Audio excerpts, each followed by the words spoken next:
Hello and welcome to this edition of Ask Dr. Robyn. I'm Dr. Robyn Silverman, Child and Teen Development Specialist and the creator of the Powerful Words Character System. Today's message is from Angela in New York, who writes, "Dear Dr. Robyn, my kids are supposed to be doing their chores, but they don't want to do them. When I was a kid, we got in big trouble if we didn't do our chores, and I don't want to punish my kids in the same way my parents punished me. I was always filled with fear, but still, how do I get them to do what they need to do without me needing to remind them and make them do it like my parents did?"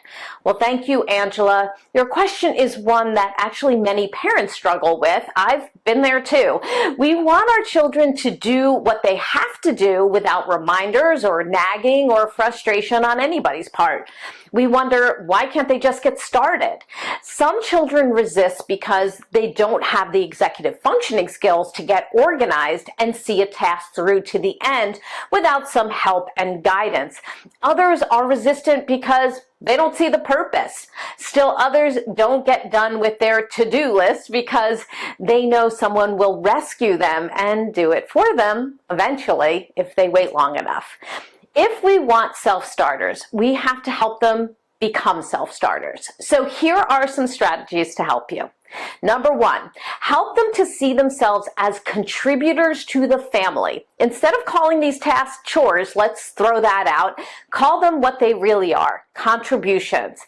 Everyone pitches in and each person's contribution is valuable. When they see their contribution as valuable, they'll be more inclined to do it. So after they do it, don't do it over, or at least don't do it over right in front of them. Number two, give them choices. While there may not be a choice about whether or not to make your bed, perhaps there can be a choice related to tasks. Can they put their laundry in the hamper before or after breakfast? Can they choose whether they clean the kitchen counters or the table tonight? When we give choices, children feel a sense of control that makes them more likely to do the work without nagging. Number three, make sure they have the tools and the know-how. You can't clean your plate off from breakfast if you can't reach the faucet. You can't make your own oatmeal if you haven't been shown how.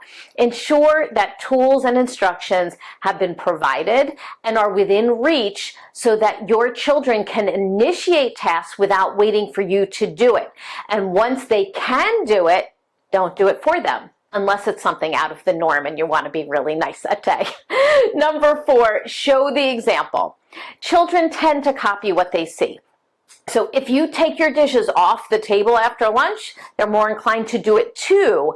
Talk through out loud what you need to do, how you motivate yourself to do it, and then be the example. Parent out loud so that they can hear and see how it's done. Give these strategies a try. That's all for this edition of Ask Dr. Robyn. Please continue to send in your questions, and one of them may be featured next time. Until then, make it a very powerful month. Thank you, everyone.